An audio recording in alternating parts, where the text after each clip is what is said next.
大家好，我係番茄喺度。首先同大家拜個早年，祝各位業主身體健康，萬事如意，出入平安。今日我直接入正題，就係講最近政府話要修訂嗰個建築物管理條例。本來係好事，但我睇完之後真係好火都嚟埋。特別係見到班議員喺雲福苑換屆大會嘅時候，總動員出晒席，咁緊張為乜嘢啊？留翻俾大家自己諗下。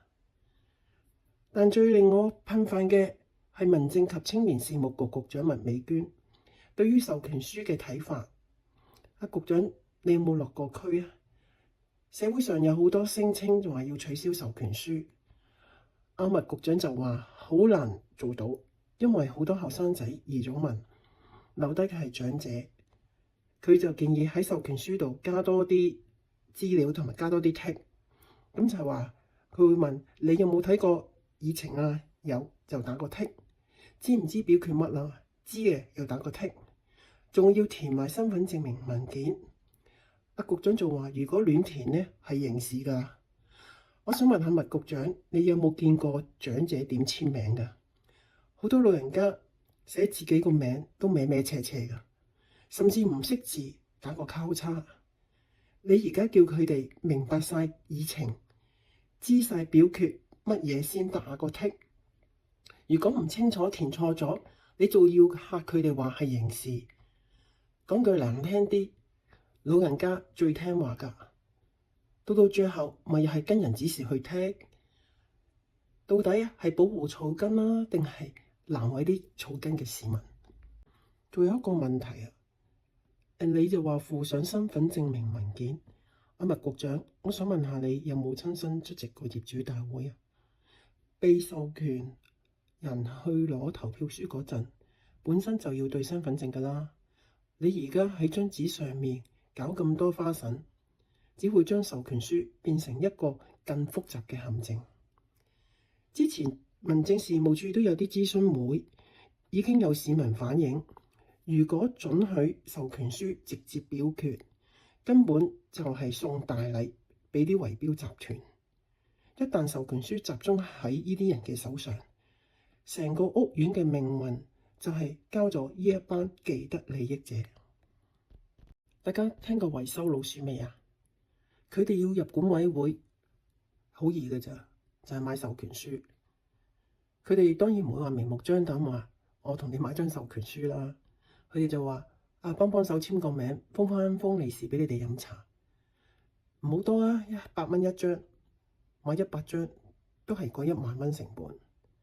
但係佢哋攞到個權之後，接翻嚟嘅工程合約就唔止嗰少少嘅咯，可能係幾千萬或者幾億嘅喎。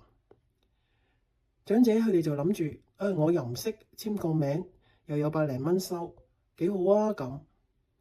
咁佢哋又唔知道簽咗呢個名落去，就係決定咗成個屋苑未來嗰幾十年嘅維修開支。其實政府搞錯咗個重點啦，唔係喺嗰張授權書嗰度要加多幾多個剔啊，幾多個格仔啊。其實根本就係啲業主冇親身去出席。其實政府都有拍咗好多啲宣傳短片啊，叫啲業主親身出席，但係喺電視上都好少去播。咁其實政府都可以做多少少嘅，你咪不斷喺啲黃金時間度播放啊，宣傳下，等啲業主知道自己有啲乜嘢權益。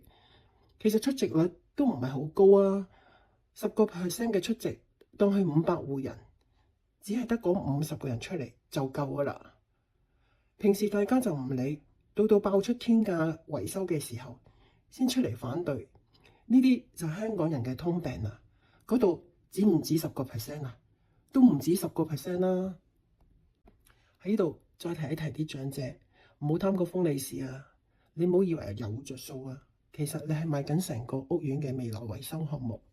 等到你要夾錢做大維修，要攞嗰10幾萬啊或者幾廿萬出嚟嘅時候，嗰封100零蚊嘅利是連個零頭都唔夠找數啊！政府之前都有好多宣傳短片係拍咗嘅，但係都好少話喺電視度播咯。其實政府可以行多一步，可以喺啲黃金時間嗰度播出嚟，呼籲啲業主大會係好緊要㗎，你哋要親身出席，就唔係話喺張授權書嗰度畫龍點睛。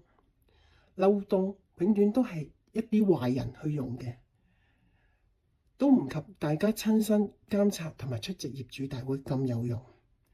今日講到呢度，大家覺得授權書係咪有好大嘅問題呢？歡迎喺下面留言。